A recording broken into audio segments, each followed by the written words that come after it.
করব constitution protection ফোরামকে। Salute জানাবো। এটা বাংলা না দিল্লি? এটা বাংলা। কলকাতা আমরা করে দেখাতে পেরেছি। আমি স্যালুট জানাবো নওশাদ সিদ্দিকীদের এবং সমস্ত যারা অর্গানাইজার হিম্মত দেখাতে পেরেছে। বুকে খুশি দিয়েও আটকাতে পারেনি আমাদের এই মঞ্চ। চলবে।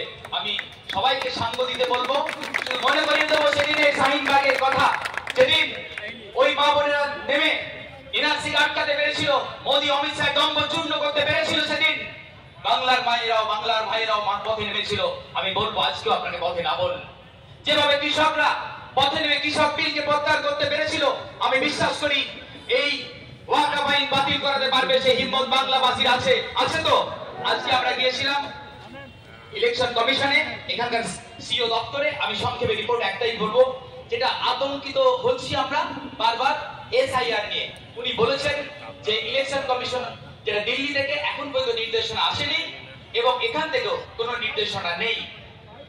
আমরা যেটা বলেছি, আমার সঙ্গে ছিলেন ইমতিয়াজ ভাই এবং সাজাতে পারবেন এবং আমাদের প্রতিনিধি দল, তাদেরকে আশ্বাস দিয়েছেন যে আমরা কোনোভাবেই কারো ভোটার লিস্ট থেকে বৈধ ভোটারকে বাদ দেব না।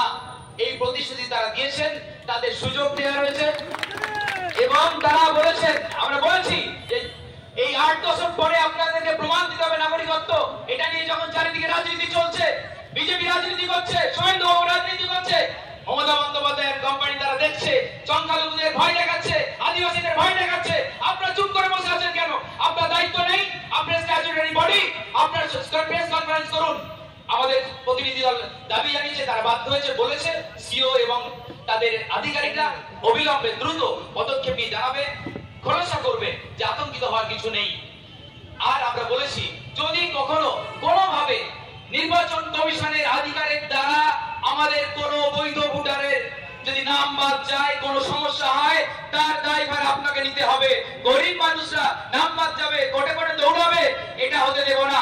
আপনারা আসাম পেয়ে যাননি, বাংলার মানুষ ছেড়ে কথা বলবে না, তার প্রতিশ্রুতি দিয়েছে। আমরা অ্যাসিস্ট করি।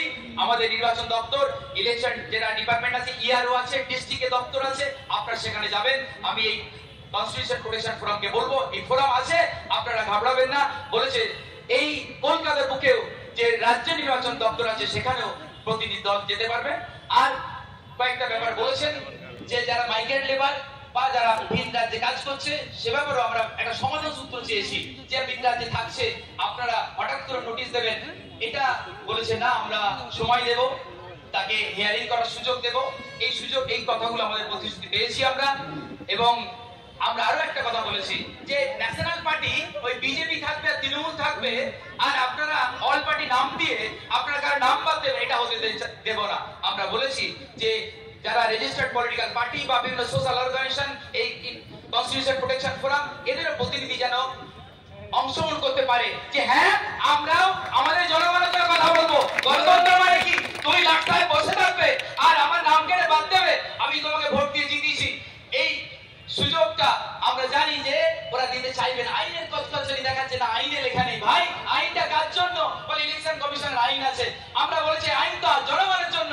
আমাদের বারবার একটাই বক্তব্য ফুটে উঠেছে যে আমাদের পূর্বপুরুষরা রক্ত দিয়ে এই দেশকে স্বাধীন করেছে, আমরা তাদের উত্তরসূরি, আর আপনারা আমাদের বাদ দেবেন, নাগরিক করবেন, এটা হতে দেব না। প্রতিশ্রুতি পেয়েছি। আমি আবার একবার ধন্যবাদ দেব এই প্ল্যাটফর্মকে। শুধু একটা প্রতিশ্রুতি দিতে হবে যে যেভাবে এই ওয়াকফ আইনের বাতিলের দাবিতে আন্দোলন হওয়ার ফলে এখনো আজকে 150 দিন হতে চলছে, জেলে আছে, অনেকজন কেস খেয়েছে, ভাইজানরা এবং প্রতিনিধিরা, নেতারা মার খাচ্ছে, পথে নেমে আছে। আপনাদের পথে নামতে হবে। প্রত্যেকটা জেলায়, একেবারে দার্জিলিং থেকে শুরু করে এই কাকদ্বীপ পর্যন্ত প্রত্যেকটা জেলায়, প্রত্যেকটা শহরে এই ধর্ণামঞ্চ চাই। আমরা চাই স্বতঃস্ফূর্ত